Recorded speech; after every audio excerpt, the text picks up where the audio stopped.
Juízo investigativo. A linguagem do santuário no livro do Apocalipse. Eu sou Ezequiel Gomes, seja bem-vindo ao canal Vem Senhor Jesus. Hoje eu continuo a minha série falando da interessante doutrina do juízo investigativo, nessa etapa desta série falando sobre o livro do Apocalipse. Bom, eu já falei para vocês que existem 4 livros especiais da Palavra de Deus que fundamentam as principais conclusões do Adventismo do sétimo dia em torno da doutrina do juízo investigativo. São eles Daniel, Levítico, Hebreus e Apocalipse. A gente já trabalhou de forma relativamente extensa Daniel, Levítico e Hebreus, e fizemos alguns excursos sobre a teologia de Paulo de uma forma um pouco mais geral, para contextualizar algumas das discussões, das questões polêmicas em torno da doutrina do juízo investigativo.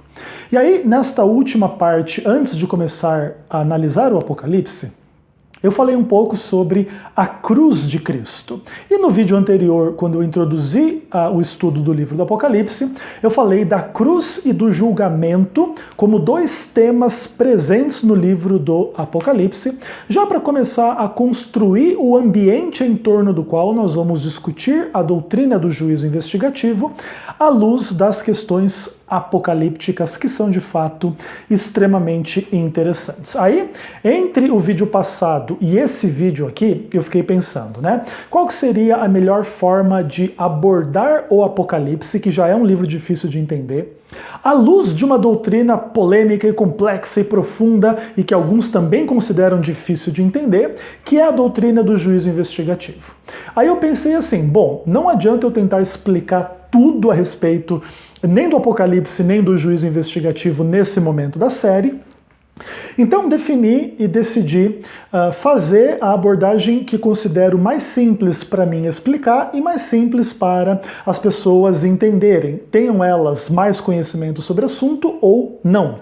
E aí o que acontece? Quando a gente fala da Bíblia, a gente fala de uma revelação divina que foi escrita em linguagem humana e agora se tornou um conteúdo o qual a gente lê, interpreta, medita a respeito, ora a respeito, que é a Bíblia como palavra de Deus, tá bom?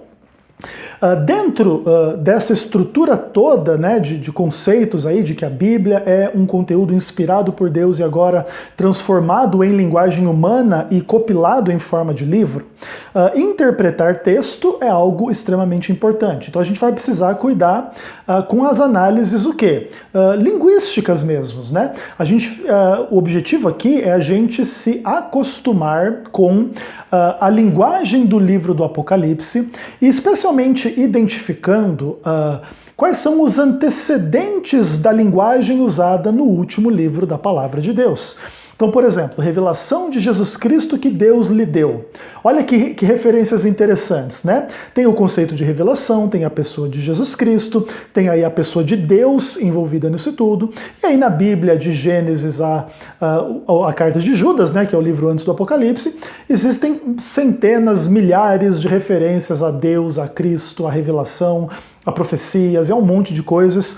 E tudo isso agora vai construindo ideias, cenas, onde personagens estão presentes, onde temas em comum estão presentes, e a gente precisa então fazer essa leitura do livro do Apocalipse, levando em consideração tudo aquilo que vem anteriormente na Bíblia, no Antigo e no Novo Testamento.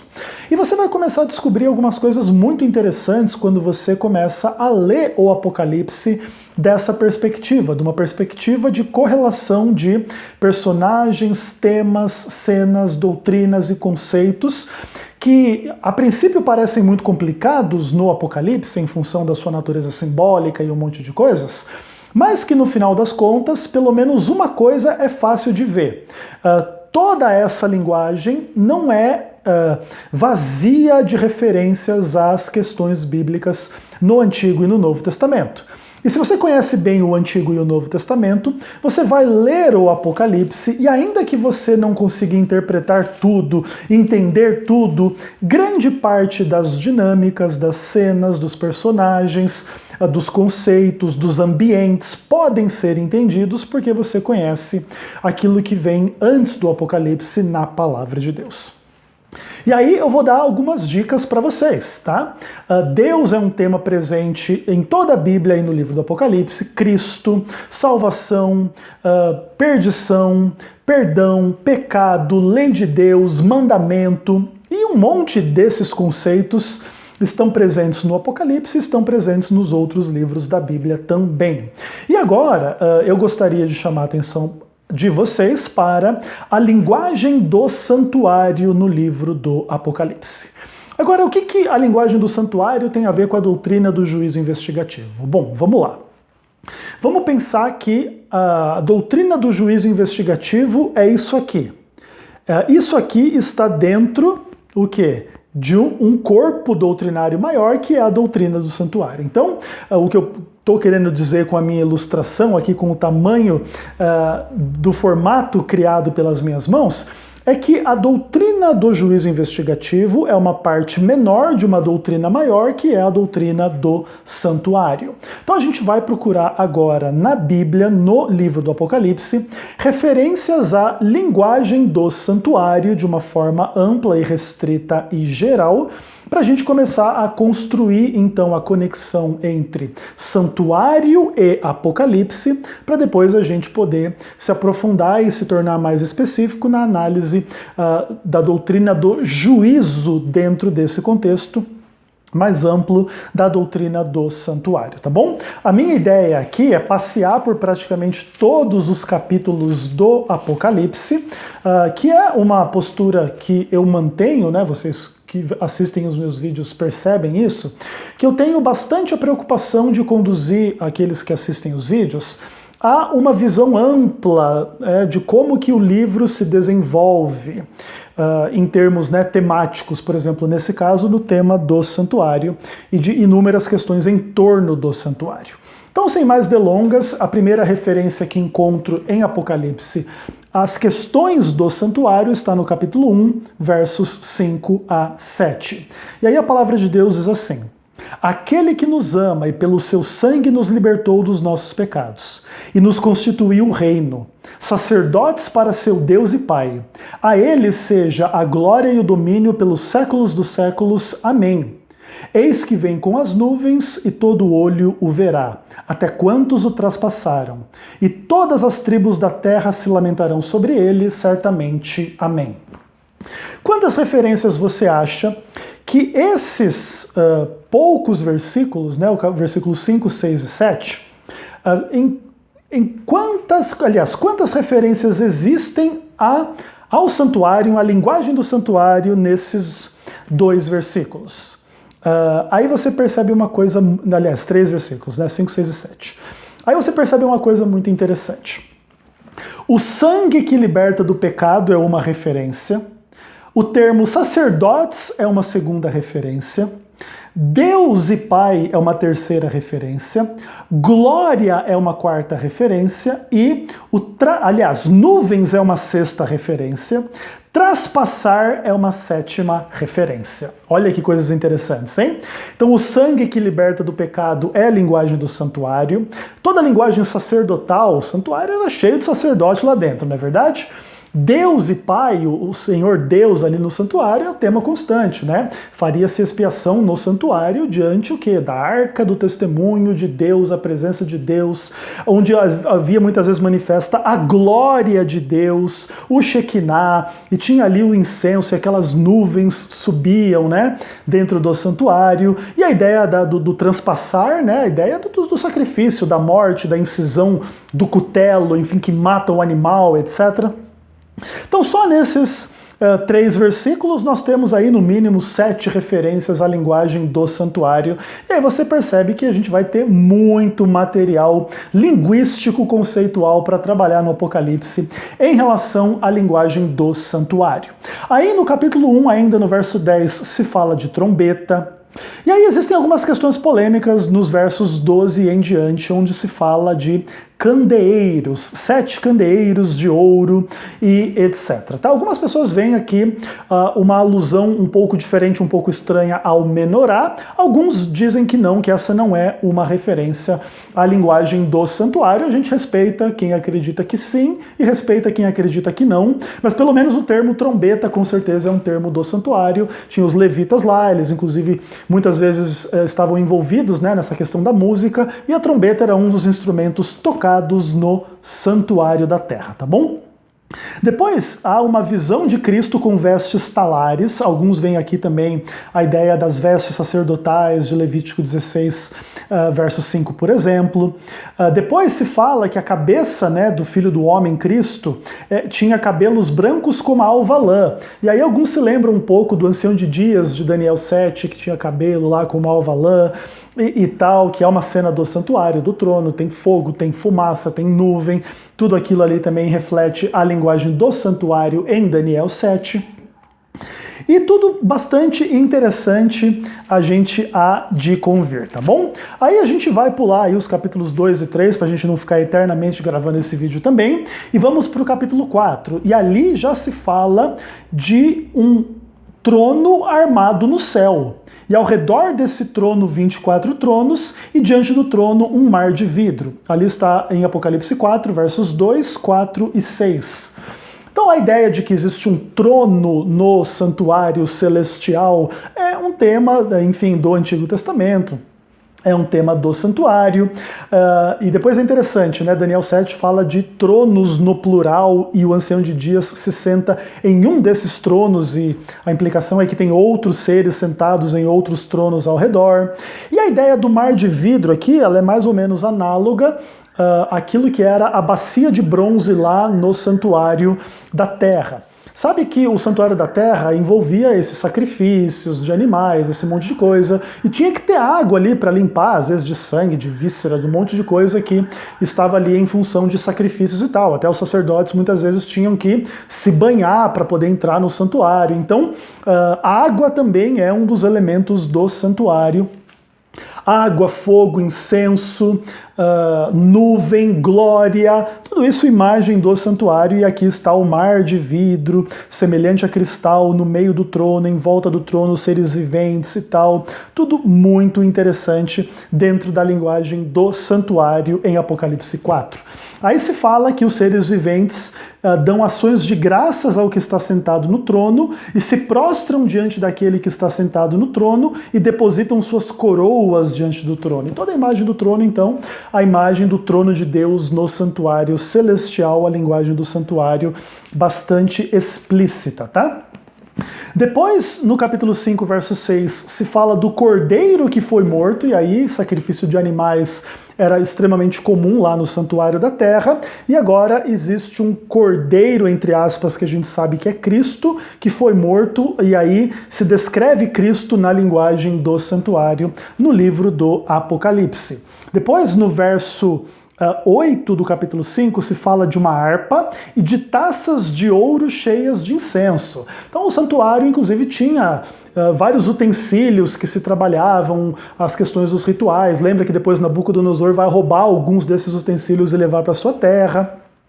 Depois o pessoal vai beber cachaça e ir lá no meio de orgia, lá em Daniel capítulo 5, com esses utensílios do santuário da terra, né? E aqui, aparentemente, existem utensílios do santuário do céu, né? Harpa e taças de ouro cheias de incenso. Incenso também é um tema do santuário, inclusive lá no livro do Êxodo, tal, você tem as instruções específicas sobre como fazer aquele incenso específico a ser usado no santuário. Inclusive era pecado fazer esse incenso para usar na sua casa no dia a dia. Era um incenso sagrado e separado para o culto no santuário. Depois, no capítulo 5, verso 9, se fala que o cordeiro foi morto e com o seu sangue comprou para Deus os que procedem de toda tribo, língua, povo e nação, e para o nosso Deus os constituiu reino e sacerdotes sobre a terra. Então, mais uma vez, a ideia, né, do sangue que compra a pessoa que se torna sacerdote. Bem interessante, a linguagem do santuário bastante abundante. Depois existe uma forte ênfase e repetição na identidade de Cristo como cordeiro por todo o livro do Apocalipse, que é uma linguagem do santuário. Depois, em Apocalipse 6, verso 11, se fala das vestiduras brancas dadas ali às almas para que repousassem por um tempo, até que se completasse o número dos conservos que seriam mortos como mártires, né? Aí é a cena do quinto selo das almas debaixo do altar, que gera as discussões sobre imortalidade da alma. E vestidura branca é um tema do santuário. Os sacerdotes muitas vezes tinham que colocar lá as roupas de linho brancas, tal, etc. Isso era muito comum, e aqui, mais uma vez, a linguagem do santuário no Apocalipse. Aí se fala daquele que se assenta no trono e da ira do cordeiro, ampla linguagem do santuário aí também. E no capítulo 7 se fala das tribos dos filhos de Israel, e aí tribo de Judá, tribo de Ruben, Gade, Naftali, Manassés e um monte delas. Isso remonta de uma forma um pouco mais indireta ao santuário, mas ainda remonta, porque todas essas tribos eram posicionadas com o santuário no meio delas, né? Inclusive, alguns dizem que a disposição das tribos ao redor do santuário era cruciforme. Então, se você visse de um helicóptero de cima, você veria o acampamento em forma de cruz e o santuário no meio, né? Se isso de fato corresponde à realidade, é um indicativo bastante interessante, vocês hão de convir comigo, né? Depois, no capítulo 7, verso 10, se fala do Deus que se senta no trono e do Cordeiro ao qual pertencem a salvação, a Deus e ao Cordeiro, a ampla linguagem do santuário. E no mesmo capítulo 7, verso 14, se fala do lavar as vestes no sangue de Cristo. No verso 15 se usa o termo tabernáculo. As pessoas que lavam as suas vestiduras no sangue de Cristo, elas se acham diante do trono de Deus e o servem de dia e de noite, no seu santuário. E aquele que se assenta sobre eles estenderá sobre eles o seu tabernáculo. Jamais terão fome, nunca terão sede, não cairá sobre eles o sol nem ardor, pois o cordeiro que se encontra no meio do trono os apacentará e os guiará às fontes da água da vida, e Deus enxugará dos olhos toda lágrima. Então, vestiduras lavadas no sangue, santuário, tabernáculo, água, cordeiro, trono, todas as linguagens referentes às questões do santuário de uma forma geral, tá bom? A partir do verso 8 se fala das trombetas, as trombetas eram os instrumentos tocados no santuário. No verso 3 se fala do incensário de ouro, do altar de ouro que está diante do trono. No verso 4 se fala da fumaça do incenso, e o anjo toma o incensário, enche de fogo e atira para a terra. Incensário era a palavra do santuário, ele tinha que levar lá o incenso, queimar diante lá do altar, e ali fazia toda aquela fumaça, inclusive por isso que fumaça também é um dos termos do santuário. E aí no capítulo 8, verso 7, tem uma expressão muito interessante, né? O primeiro anjo tocou a trombeta e houve saraiva e fogo com mistura de sangue. Muitas vezes no santuário eles pegavam os restos dos animais e queimavam, e aí naturalmente com o resto dos animais tem um pouco de sangue e fogo junto. E aqui é uma imagem interessante também do santuário na primeira trombeta de Apocalipse, capítulo 8. Depois, no capítulo 9, verso 13, se fala dos 4 ângulos do altar de ouro que se encontram na presença de Deus. E ali, inclusive, né, a linguagem do santuário fala, por exemplo, de um quadrado e com 4 pontos, e aí tinha que colocar o sangue nas pontas dos chifres do altar. Linguagem chifre também, inclusive, é a linguagem do santuário, a linguagem usada no livro de Daniel. Tudo muito interessante, né? Aí depois o capítulo 11 fala da medição do santuário de Deus e do seu altar e dos que nele adoram, ampla linguagem do santuário. No verso 4 do capítulo 11 se fala dos candeeiros que se acham em pé diante do Senhor, e aí alguém pode ver algum tipo de menção a algo parecido com o menorá. Se fala da adoração diante de Deus diante do trono, em 11:16, e em 11:19 se fala que abriu-se o santuário de Deus que se acha no céu e foi vista a Arca da Aliança no seu santuário. Linguagem do santuário explodindo nesse treco aqui, né? A Arca da Aliança ficava no lugar santíssimo do santuário da terra, só que aqui agora se vê o santuário no céu. Então aqui a verdadeira Arca da Aliança, no verdadeiro tabernáculo, o tabernáculo do céu, agora visto em Apocalipse 11, verso 19. Aparentemente aqui começa o dia da expiação, hein? Que implicações haverá em função desse tipo de coisa? E aí, se fala do filho da mulher arrebatado para o trono de Deus, a imagem de trono remonta ao santuário. Se fala daqueles que vencem o diabo por causa do sangue do cordeiro. O sangue do cordeiro é um termo do santuário, Apocalipse 12, verso 11. Apocalipse 12, verso 12, se fala de uma festa no céu. Israel fazia, né, as suas festas, festa do tabernáculo, festa das primícias, festa dos pães asmos, festa da Páscoa, festa para todo lado, né? Só o dia da expiação que era uma festa meio tensa, né? O juízo, tal, etc. Mas aí está ali, né, a linguagem da festa no céu, dos que nele habitam, né, um pouco da imagem do tabernáculo onde Deus habita, e os habitantes do céu e tal. Linguagem do santuário aqui presente também. No Apocalipse 12, verso 17, se fala dos mandamentos de Deus. Isso também é a linguagem do santuário, uma vez que os 10 mandamentos ficavam dentro da Arca da Aliança, no lugar santíssimo do santuário. Se fala do livro da vida do Cordeiro que foi morto desde a fundação do mundo, Cordeiro que foi morto, linguagem do santuário. Se fala em Apocalipse 13, verso 11, que a segunda besta tinha 2 chifres parecendo cordeiro, mas falava como dragão. Chifre e cordeiro é a linguagem do santuário. E aqui é interessante, né, que é usado para descrever agora a besta, né, a segunda besta de Apocalipse 13. É bastante interessante, né? Alguma questão de contrafação, alguma questão de o inimigo de Deus agora usando os símbolos, os diademas, os termos para se confundir com as questões divinas. Apocalipse 13, a primeira besta, a segunda besta, tudo muito interessante. Chega no Apocalipse 14, existe ali aqueles que seguem o Cordeiro, 144 mil, Cordeiro, palavra do santuário. Se fala que eles são arpistas que tangem a sua harpa. A harpa era também um dos instrumentos tocados no santuário. Se fala que os 144 mil foram redimidos entre os homens. Redenção é linguagem do santuário, né? Então foi feita expiação por esses homens, foi feito o perdão, esses homens foram comprados com sangue, foram perdoados, redimidos entre os homens. Então eles podem ser aqueles que seguem o Cordeiro. Bastante interessante a linguagem do santuário.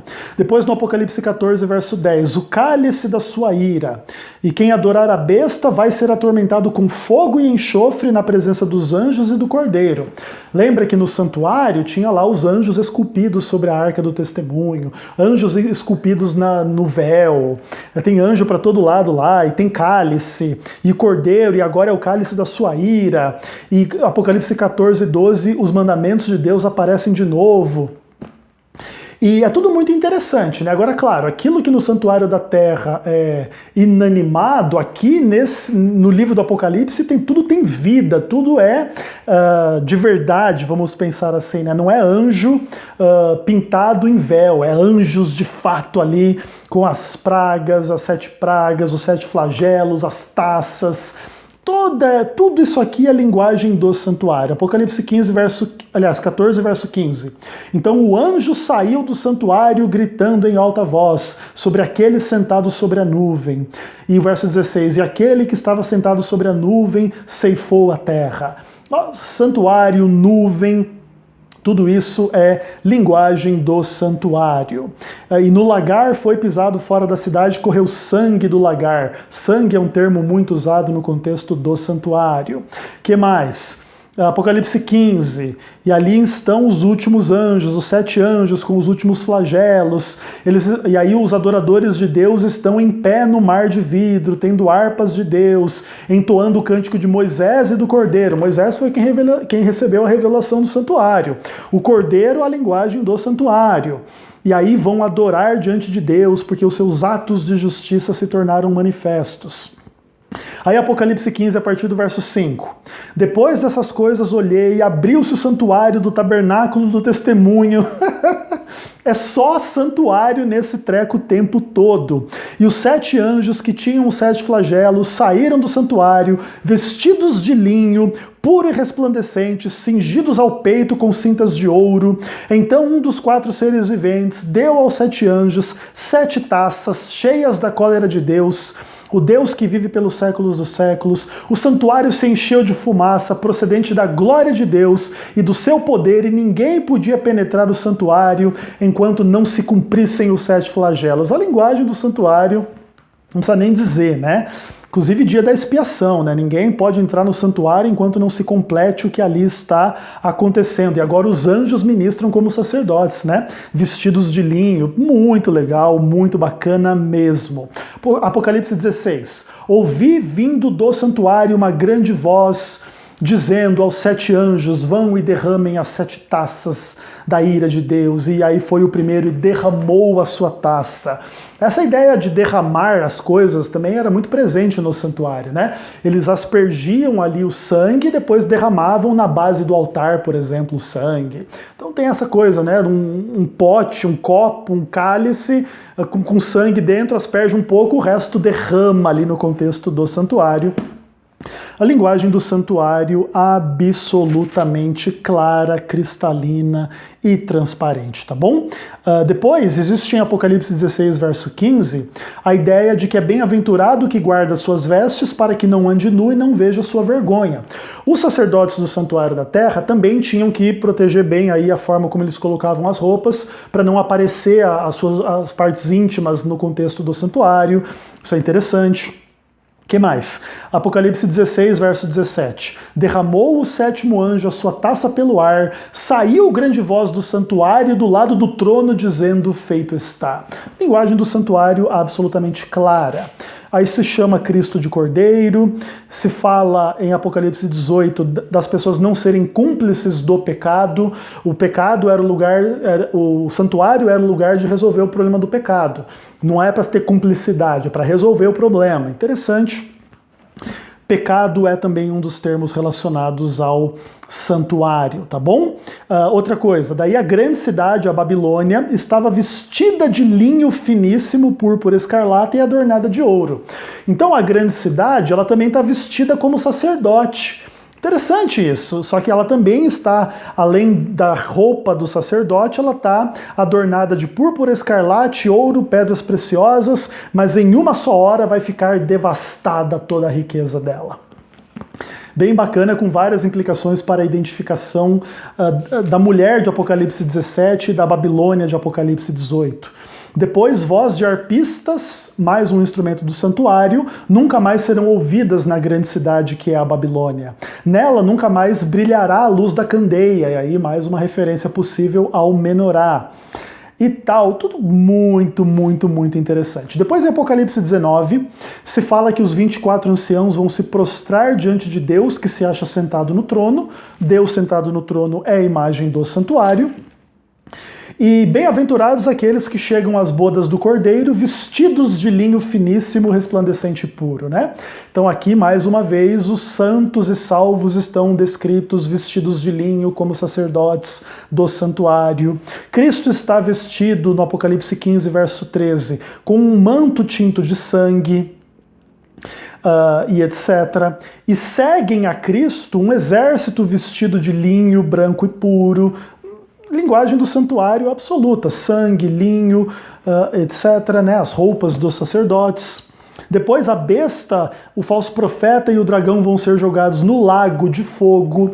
Essa coisa, por exemplo, lá do santuário em Daniel 7. É um trono e do trono sai o quê? Um rio de fogo manava de diante dele. E agora aqui, lá um contexto do santuário, aqui também um lago de fogo. Enfim. E aqui é uma coisa interessante, né? A própria visão do lago de fogo é uma visão do santuário, né? Coisa que muitas vezes os cristãos, de uma forma geral, não param para pensar. Apocalipse 20, verso 4, fala de tronos, aqueles que sentaram-se para julgar. Esses serão sacerdotes de Deus e Cristo, no verso 6. Sacerdote, trono, linguagem do santuário, e o diabo no verso 10 é lançado no lago de fogo, e no verso 11 existe ali um grande trono branco.